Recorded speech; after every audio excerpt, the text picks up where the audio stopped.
Nilipita kukagua mradi wetu ambao nimeridhishwa sana na taarifa yake. Taarifa ya ujenzi, taarifa ya vifaa, lakini na taarifa ya commitment ya watumishi wetu, kwamba hata katika matibabu tumeweza kuokoa maisha ya wote akina mama wanapokuja hapa. Hongereni sana.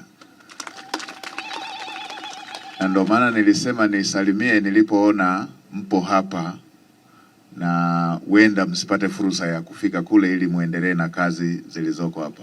Hongereni sana kwa kazi hiyo. Lakini la pili, niungane na Mheshimiwa Mkuu wa Mkoa pamoja na Mheshimiwa Mbunge kumpongeza Mheshimiwa Rais Daktari Samia Suluhu Hassan kwa uwekezaji wa aina hii. Nadhani mtu wa kwanza anayekupenda ataokoa maisha yako.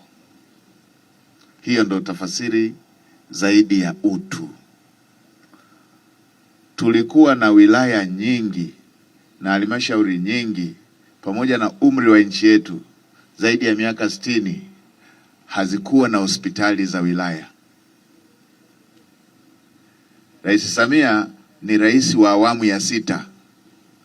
Hii kazi ingekuwa nyepesi, angekuta ingeshakamilika, lakini ndani ya miaka 4 amejenga hospitali kwenye wilaya zote na halmashauri zote ambazo hazikuwa na hospitali yenye hadhi ya wilaya, hospitali 119.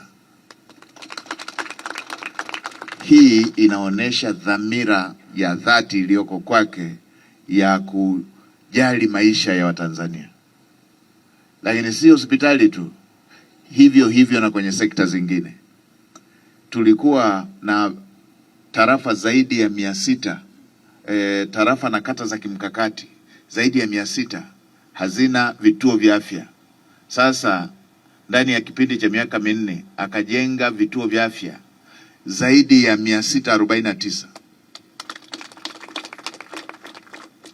Kwa hiyo hiki ambacho ametunukiwa ni kitu ambacho anastahili. Aliona pia shughuli ndogo ndogo, kliniki, pimaji wa awali. Usilazimishe mwananchi kwenda kilomita nyingi kwa ajili tu ya kwenda kupima uzito wa mtoto ama kwenda kupata vipimo vya awali. Akajenga zahanati zaidi ya 2800. Hili ni jambo kubwa.